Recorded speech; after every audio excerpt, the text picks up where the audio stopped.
네, 여당인 민주당은 이재명 정부 정책과 인사를 뒷받침하기 위한 지도부 개편과 개혁 입법 추진 등으로 바쁘게 움직이고 있습니다. 국민의힘은 대선 패배 수습책을 놓고 진통이 이어지는 가운데 다음 주 원내대표 선출을 앞두고 있는데요. 직격 토론 최진봉 성공회대 교수, 장성호 전 건국대 행정대학원장과 국회 상황을 비롯한 정치 현안 살펴보겠습니다. 안녕하십니까? 네, 안녕하세요. 네. 자, 먼저 여야 지도체제 정비 상황부터 좀 살펴보죠. 민주당은 이제 오늘과 내일 권리당원 투표죠. 네. 원내대표를 선출을 위한 권리당원 투표, 그리고 내일 이제 오후에 국회의원 투표해서 권리당원 20, 국회의원 80%. 우리나라 정당사상 처음 아닙니까? 권리당원이 네, 그렇죠. 원내대표 경선에 참여하는 건 처음이어서 뭐 일원도 권리당원이 뭐 110만 명 된다고 그러죠. 그래서 그 표심이 어디로 향할지 상당히 이제 정치권에서 촉각을 곤두세우고 있는 것 같은데 결과가 어떻게 지금 뭐 김병기 3선 의원, 서영교 4선 의원 두 분이 이제 맞붙고 있는데 과연 이제 누가 될지 이 부분도 이제 궁금하고 또 첫 번째 과제는 과연 무엇이 될지 이런 부분들은 어떻게 보십니까? 일단 이제 그 민주당의 원내대표 선거를 말씀하신 것처럼 권리당원들, 당원들의 주권을 적극적으로 반영하겠다는 의지를 담아서 원내대표는 지금까지는 의원들만 투표에 참여를 했었거든요. 당원들도 참여시킨 것은 민주당이 이제는 당원들의 주권을 많이 활용하겠다, 또 인용하겠다 이런 모습을 보였다고 보여지고요. 두 분이 뭐 다 좋은 분들이고 좋은 경쟁을 벌이고 있는데 뭐 제가 그냥 전망을 해보면 김병기 의원이 조금 앞서고 있는 게 아닌가 하는 게 제 개인적인 판단이고요. 그래요? 현재 판세로는 그렇습니다. 그러나 뭐 그건 언제든지 뒤바뀔 수 있는 것이 결과가 어떻게 될지 모르기 때문에 지켜봐야 한다고 생각을 하고 두 분 다 가장 먼저 내세운 공약은 내란 척결이에요. 사실은 이제 물론 이재명 대통령이 대통령으로 당선되고 이재명 정부가 들어서긴 했지만 아직도 내란 특검도 그렇고 완전히 모든 게 해결됐다고 볼 수 없기 때문에 두 분 다 내란을 완전히 척결하고 민주주의를 완성하겠다고 하는 게 첫 번째 목표고요. 그리고 이제 이재명 정부가 개혁적인 어떤 여러 가지 정책들을 할 거 아니겠습니까? 뭐 예를 들면 검찰 개혁이라든지 이런 부분들, 언론 개혁 이런 부분들에 대해서 가장 강하게 드라이브를 걸겠다고 하는 게 목적입니다. 그래서 두 분 다 같은 목소리를 내고 있어요. 그 부분에 있어서는. 그래서 내란을 완전한 종식, 그리고 민주주의 완성.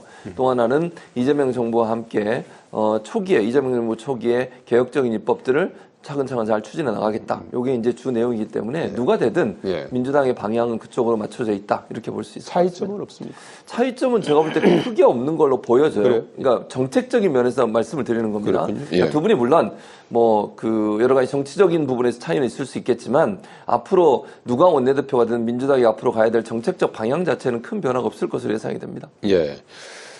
장 교수님은 어떻게 보십니까? 민주당 원내대표의 경선 상황. 글쎄 집권 여당이고 뭐 똑같은 친명계고 지금 서영교 의원 같은 경우는 4선이고 1기 최고위원을 하지 않았습니까? 그리고 3선의 김병기 의원도 마찬가지로 지난 총선 때 상당히 큰 기여를 한 것이 총선 후보 검증위원장을 했기 때문에 현재 민주당에 소속돼 있는 의원들이 투표권을 행사하지 않습니까? 그래서 그 투표권을 행사할 때 그 소위 말해서 신세지고 고마워하는 분들이 상당히 많아서 그 부분에서 현역 의원들한테 상당히 큰 가점을 얻을 수 있는 부분이 김병기 의원이라고 생각이 들고 특히 민주당 국민의힘 입장에서 좀 부러운 것이 원내대표를 선출하는데 110만 명이 되는 권리당원을 원내대표 선출에 같이 가담해서 투표를 해서 20% 배점을 한다는 것은 국민의힘도 앞으로 국민의힘은 책임당원이지 않습니까? 책임당원을 50% 정도까지 산입을 해서 그런 어떤 개혁을 차용할 필요가 있다. 차용할 필요가 있다고 생각이 들어서 뭐 좋은 것은 서로 배워야 되지 않겠습니까? 월요일에 국민의힘 원내대표 경선 있지 않습니까? 네. 오늘 그 김성원, 송원석 3선 의원 두 분이 이제 출마를 선언했고 아침에 라디오 인터뷰에서 조경태 의원도 당내 이제 최다선이죠. 6선. 조경태 의원도 뭐 저울질하는 것 같아요. 뭐 저울질하는 것이 아니고 조경태 의원은 친한계지 않습니까? 친한계 의원이 김성원 의원도 친한계고 그래서 친한계 의원이 당내 분포가 한 20, 30% 되는 것 같은데 두 분이 나오면 뭐 불가능하지 않습니까? 그래서 아침에 저도 그 방송을 들어봤는데 그것은 나온다는 것이 아니고 뭐 그런 개혁에 동참할 수는 있다.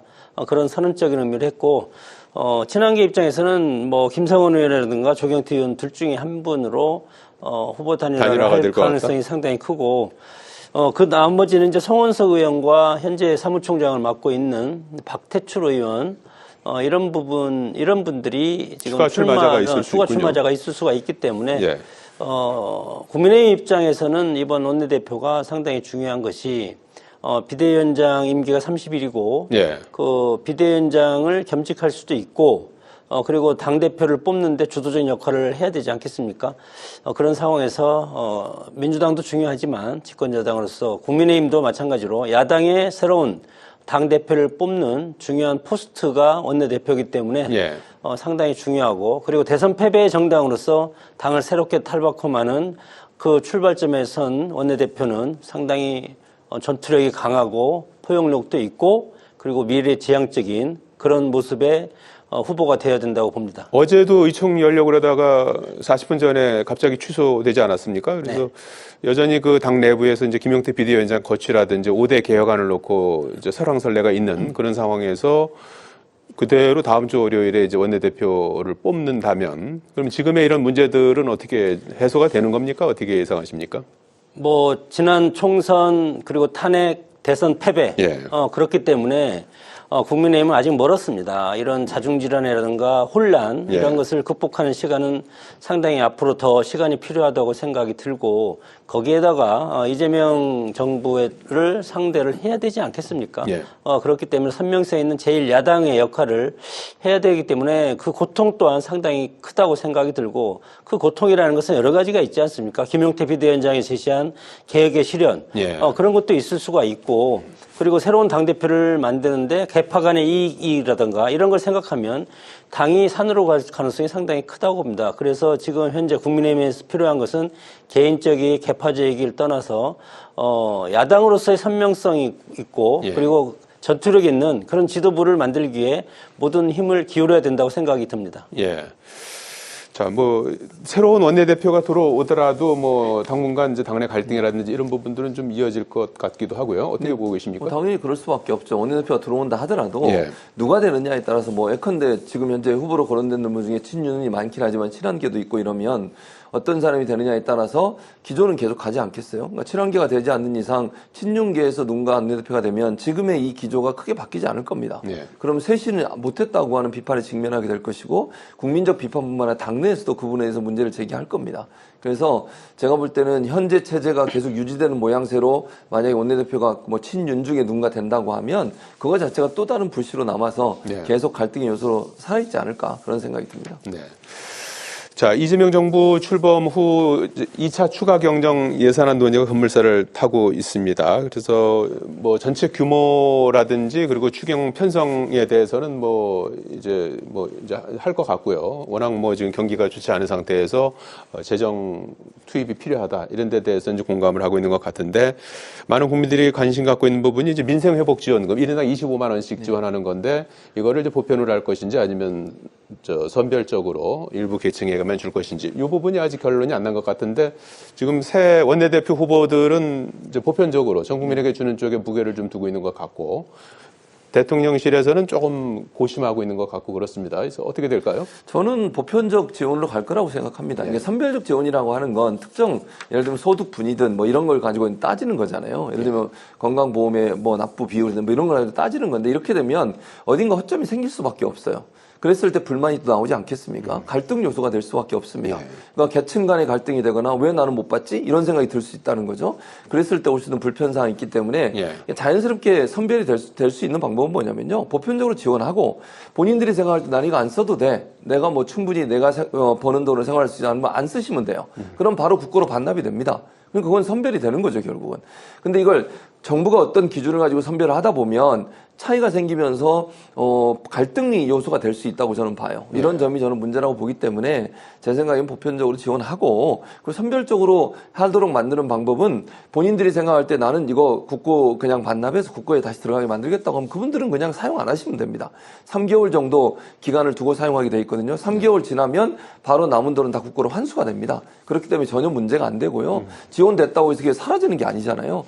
그 정말 필요한 필요하신 분들은 사용해서 소상공인들, 자영업자들 그리고 이게 뭐 쿠폰이든 어떤 형태로 지역화폐로 지급됩니다. 지역화폐로 지급이 되면 예. 그 지역에서만 사용할 수 있어요. 그 예. 지역에서도 예컨대 1년에 매출이 얼마 이상 되는 곳은 사용 못하기 때문에 예. 뭐 큰 마트나 대형 마트는 사용 못하고요. 소상공인 자영업자들한테 사용하게 되니까 내수 활성화에 도움이 될 거다. 그런 점으로 본다고 하면 보편적 지원이 더 타당하다 이렇게 생각합니다. 예. 야당에서는 어떤 입장인가요? 야당은 뭐 예. 국민의 입장에서는 뭐 통상적으로 선별적 보편적 지원보다도 예. 복지도 마찬가지고 선별적 지원을 하는 것이 보수 정당의 기본적인 캐릭터입니다. 예. 특히 추경이라는 것은 우리가 재정 상태가 상당히 악화돼 있고 빚이 많고 이 빚이 결국은 우리 후손들이 갚아야 될 상당히 큰 무게가 있지 않습니까? 그래서 미래를 생각해야 된다고 생각이 들고 추경 뭐 지난 대선 때 이재명 후보는 35조, 김문수 후보는 30조 정도 추경이 필요하다고. 김문수 후보도 한다고 했죠. 네, 한다고 했습니다. 네. 그렇기 때문에 이것은 추경은 상당히 이제 지금 필요한 것이 민생이 상당히 어렵고 그리고 소상공인, 소기업 상당히 어렵고 지역의 상가에 가보면 공실이 상당히 많습니다. 네. 이렇기 때문에 이런 마중물로서 마중물이라는 것은 일반 국민들도 소비를 통해서 수요를 창출하고 소비를 진작하는 그런 것들이 이제 필요한데 이재명 후보가 지난 대선 기간 동안 중도 우클릭을 상당히 많이 하려고 하지 않았습니까? 예. 그런 초심을 잃지 말고 마찬가지로 이 추경이라는 것은 재정 상태가 열악하기 때문에 그것까지 우리는 곡간을 생각을 해야 된다. 그래서 뭐 우리 국민의힘이라든가 저 개인적으로도 보편적 지원보다도 선별적 지원을 통해서 정말 어려운 계층이라든가 정말 부도 직진에 있는 뭐 소상공인들 뭐 이런 분들이 있지 않습니까? 네.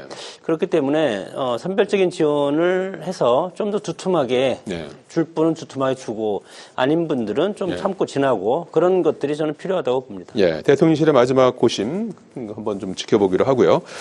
자, 지금 그 새 정부 출범 후에 이제 이른바 이제 개혁 입법 드라이브를 이제 세게 이제 걸고 있는 상황인데 법안 관련해서 좀 한두 가지 좀 여쭤보도록 하겠습니다. 어제 민주당 일부 의원들 당에서 이제 당론을 한 것까지는 아닌 것 같아요, 아직은. 그래서 일부 의원들이 이른바 이제 검찰 개혁 법안을 내놨습니다. 그래서 검찰이 기존에 가지고 있는 기소권, 수사권을 이제 분리하는 법안 아니겠습니까? 그래서 이와 관련해서 김용태 비대위원장은 오전에 오늘 기자회견을 하고 즉각 처리하라. 이제 반발한 그런 상황인데 검찰 개혁 입법 하는 거죠? 어떻게? 네, 하는 거죠. 네. 뭐 이제 이거 뭐 아까도 말씀드린 당론은 아직 정해지지 않았기 때문에 이걸로 확정적으로 할 거냐는 뭐 아직은 모르겠습니다만 예. 검찰은 분명히 하고요. 수사와 기소를 분리하는 것은 대전제입니다. 그 방향으로 가는 거는 변함이 없어요. 어떤 방식으로 할 거냐, 예를 들면 기소청이나 공소청을 어떻게 만들 것이냐, 예. 구성은 어떻게 할 거냐, 이건 좀 논란이 될 수 있지만 수사와 기소를 분리시키는 것은 그거는 뭐 당론으로 뭐 지금 당장 정해지지 않았다 하더라도 이미 그렇게 가고 있기 때문에 핵심적인 내용은 검찰의 수사권을 이제 박탈하는 내용이죠. 그렇죠. 근데 이제 예. 이렇게 얘기하면 마치 검사들이 전 수사를 못하는 것처럼 오해를 할 수 있으니까 제가 부연 설명을 드리면 예. 검찰청 자체는 없애는 겁니다. 분리를 시켜서 검찰청이란 청은 없애는 거죠. 예. 공소청으로 가고. 공소청으로 가면 예. 공소를 담당하는데 검사가 있을 수 있고요. 예. 또 수사를 할 수 있는 기관, 기소할 수 있는 곳도 검사가 갈 수 있습니다. 그러니까 예를 중수청. 들면, 예를 들면 예, 중수청이든지 행안부 산하의 중대범죄수사청, 중수청. 예, 그렇죠. 예. 거기도 검사들이 갈 수 있는 거예요. 예. 그러니까 검사가 수사를 못하는 게 아니고요. 검찰청이라는 이름으로 검사들이 한 곳에 다 모여 있었잖아요. 예. 이분들이 공소 유지를 하는 쪽으로 가는 분도 계실 거고 수사를 하는 쪽으로 가는 분도 계실 거예요. 중수청에 가는 검사는 그러나 이제 검사라는 이름을 안 쓰고 예. 이제 수사관이라고 이제 뭐 그렇게 명칭을 부를 쓴다고 수도 있겠죠. 하죠. 뭐 이제 그것도 저는 법안에서 정리를 해야 될 정리할 거라고 수 있다고 생각해요. 보고. 어떤 예. 방식으로든. 예. 근데 검사는 이름이 중요하겠습니까? 어떤 일을 하느냐가 중요한 거죠. 수사권을 완전히 폐지한다고 이렇게 얘기하면 마치 무슨 검사 출신들이 전혀 수사를 못하는 것처럼 얘기하는데 그건 전혀 아니고요. 수사와 기소를 분리하는 이유는 이런 거예요. 예를 들면 수사를 진행할 때 선입견을 갖고 만약 어떤 사람이 수사를 하게 되면요. 그 사람이 공소 유지나 기소까지 다 하게 되는 거잖아요. 네. 그러면 잘못된 수사가 되더라도 계속 가는 겁니다. 본인이 틀렸다는 걸 인정하지 않으려고 하니까요. 그걸 방지하기 위해서 견제 장치를 두자는 겁니다. 수사하고 공소하는 사람에는 수사가 끝나는 수사건 가져와서 기소를 하기 전에 한번 살펴보면서 이게 혹시 허점은 없는가, 증거가 부족한 건 아닌가 이런 걸 따져볼 수도 있는 거잖아요. 그렇게 해서 견제를 하게 되면 잘못된 수사를 하거나 또는 뭐 제 식구 감싸기를 하거나 이런 일이 없어지지 않겠냐는 거예요. 지금까지 검찰이 수사하는 과정에 잘한 것도 있지만 여러 가지 문제들이 많았지 않습니까? 뭐 정치적으로 보복하기 위해서 수사를 하는 경우도 있었고, 그 다음에 죄가 없는 사람을 죄인으로 몰아가지고, 예를 들면 지난번에 그 서울시청 공무원 사건도 마찬가지잖아요. 그리고 검찰에 대해서 수사를 제대로 안 하는 거라든지 이런 부분들을 바로잡으려면 수사와 이 기소를 분리해서 서로가 견제할 수 있는 기록을 만들어 놓으면 수사의 공정성을 좀 더 담보할 수 있을 거다. 그런 점에서 분리를 하겠다는 겁니다. 예. 장 교수는 어떻게 평가하십니까? 뭐 민주당의 뭐 전통적으로 예. 이재명 후보가 검찰 조사를 받고 상당히 많은 사법 리스크가 있지 않았습니까? 그때부터 했고, 그리고 또 문재인 정권 때 공수처를 만들었는데 지난 탄핵 과정에서 공수처가 제 역할을 했습니까? 하지 못하지 않았습니까? 그리고 국민적 상당히 비판도 상당히 많았고, 그리고 과거에 국정원 개혁을 김대중 대통령 때 상당히 많이 했습니다. 문재인 정권 때도 그렇고. 예. 그렇게 하면서 대북 휴먼트들이 대거 없어지지 않았습니까? 이런 것이 물론 뭐 검찰이 잘한 것도 있고 잘못한 것도 있지만 공소청, 중수청으로 나눈다는 것은 이것이, 그리고 그 구체적인 어떤 직제에 들어가 보면은 이것이 장관이라든가 이런 분들이 입김이 상당히 많이 가게 되어 있기 때문에 예. 이렇게 되면은 검찰권을 정권한테 다시 직속 어떤 그런 기관으로서 만들 가능성이 상당히 크기 때문에 국민의 입장에 이거에 대해서 반대할 수밖에 없고, 검찰 조직 또한 예. 오랫동안 검찰의 어떤 그런 조직이 수사와 기소 이런 것으로 일관되게 해왔지 않습니까? 그래서 이런 것들이 이제 소위 말해서 집단 이익이라는 건데, 이런 검찰의 집단 이익에 대해서 정권이라든가 국회 차원에서 이거에 대해서 분리하고 약화시키고 훼손시키면 네. 그것이 국가기관 간 갈등이 될 가능성이 상당히 크기 때문에 예. 상당히 우려한 부분이 많습니다. 예. 자, 그런 우려들까지 다 이제 고려를 해서 이제 법안이 좀 만들어지길 기대해 보고요. 상법 개정안 처리도 이제 이목이 쏠리는데, 어제 이재명 대통령이 한국거래소를 방문해서 현장 간담회를 가졌습니다. 이른바 이제 친주주 행보를 좀 보인 것 같고요. 그리고 조만간 5대 그룹 총수들과 첫 상견례도 예정이 돼 있는데, 여기서는 아마도 이제 상법 개정안과 관련한 이제 우려가 조금 전달이 되지 않을까 싶기도 한데, 이 상법 개정안은 어떻게 전망하시는지요? 저는 통과될 가능성이 높다고 보고요. 네. 이유는 다른 게 아니고, 어제 이제 이재명 대통령이 가서 했던 말도 똑같은 말이에요. 우리나라의 유동성 자금이요, 부동산에 많이 쏠리는 이유가 뭐냐? 투자처가 없어서 그러는 거거든요. 네. 그러니까 이재명 대통령이 당선되기 전부터 공약을 있었던 게 코스피 5천 달성이거든요. 네. 2,900까지 올랐습니다. 지금 이재명 대통령 당선되고 나서 계속 오름세를 보이고 있어요. 네. 기대감이라고 저는 보거든요. 5천을 만들려면 결국 이 주식 시장이 누가 투자해도 안전한 투자처가 된다는 생각을 갖게 만들어줘야 돼요. 그러기 위해서 첫 번째로 이재명 대통령이 얘기했던 게 뭐냐면, 이런 이제 뭐 주식시장에서 교란행위를 하는 사람 가만두지 않겠다. 이건 철저히 처벌하겠다고 그랬고, 그리고 나서 소액 주주들의 권리를 좀 보호해 주겠다는 거예요. 소위 개미 투자라고 하는 분들이 투자에 실패하는 이유 중에 하나가 바로 그 보호 장치가 없기 때문이라는 겁니다. 대표적인 게 뭐냐면 이사의 주주 충실 의무, 요거 부여하겠다는 것이고요. 전자 주주 총회를 의무화하겠다. 그럼 더 많은 소액주주들이 참여할 수 있겠죠. 또 하나, 감사위원을 뽑을 때 최대 주주 지분율을 제한해서 3%까지만 인정을 하겠다. 그럼 소액 주주들 의견도 들어가겠죠. 그리고 마지막으로 또 뭐가 있냐면 집중 투표제 의무화거든요. 이건 이제 소액 주주들이 투표할 때 한 번에 하지 않고 이걸 두 번 모아가지고 더 많은 퍼센테이지를 가지고 투표하게 만드는 거죠. 그래서 소액 주주들이 회사 운영에 적극적으로 참여할 수 있는 기회를 만들어주는 거예요. 저는 이건 주식시장의 어떤 뭐랄까 안정화, 이게 대단히 중요하다고 보고, 그래야 주식시장이 활성화되는 겁니다. 그러면 투자처를 못 찾는 부동산으로 갈 돈이 주식시장에 올 거예요. 그러면 주식시장에 와서 주식을 사면 그 회사는 또 그 돈을 가지고 연구개발비로 쓸 거고, 회사의 또 사업도 확장할 수 있는 기회가 되지 않겠어요? 선순환 구조를 만드는 것은 주식시장을 좀 더 활성화하는 방법이다. 그 차원의 상법 개정을 하는 겁니다. 예. 이재명 출발한 지 지금 뭐 일주일 지났는데, 오늘 9일째죠. 9일째죠. 예. 9일째 지났는데 가장 힘이 막강하고 희망이 솟고 뭐든지 말로 하면 될 것 같은 그런 지금 분위기 아닙니까? 모든 정권 초반이. 그런데 그럼에도 불구하고 여기에서 잘못 발을 디디면 나중에 이것이 정권 리스크로 올 가능성이 상당히 크고, 이 문제도 마찬가지로 한 4가지로 제가 한번 말씀을 드리고 싶은데, 상법 개정과 관련해서는 여러 가지 사법 리스크가 막중하게 일어날 가능성이 상당히 큽니다. 형법상 배임죄 처벌 가능성이 상당히 많아질 거고, 그리고 두 번째는 자본 조달이라든가 이런 게 필요하지 않습니까? 경영 자본, 이런 경영 활동에 막대한 지장이 초래될 가능성이 상당히 크고 경영의 위축입니다. 예. 그리고 세 번째는 소액주주를 보호할 수 있는 그런 방안이라고 얘기를 하는데 지금 글로벌 행동주의 펀드가 8곳에서 77곳으로 예. 9.6배 늘어났기 때문에 이 6배 늘어났기 때문에 상법을 개정한 데에도 소액주주 보호 효과가 거의 없다. 네. 그렇게 저는 생각을 하고 네 번째는 기업 경영을 함에 있어서 기업 이사에 주주가 추가되기 때문에 기업의 경영 활동에 막대한 지장을 줄 가능성이 소위 말해서 노조적인 형태로 소극주주가 들어가기 때문에 알겠습니다. 기업의 자율성을 침해할 가능성이 크기 때문에 이재명 후보가 얘기하는 중도 우클릭 네. 이런 거에 대해서는 좀 반하는 그런 알겠습니다. 거기 때문에 신중해야 된다고 봅니다. 예, 재계의 우려 이런 네. 부분들도 좀 귀담아 들어야 될 것 같고요. 여기까지 듣겠습니다. 고맙습니다. 네. 고맙습니다.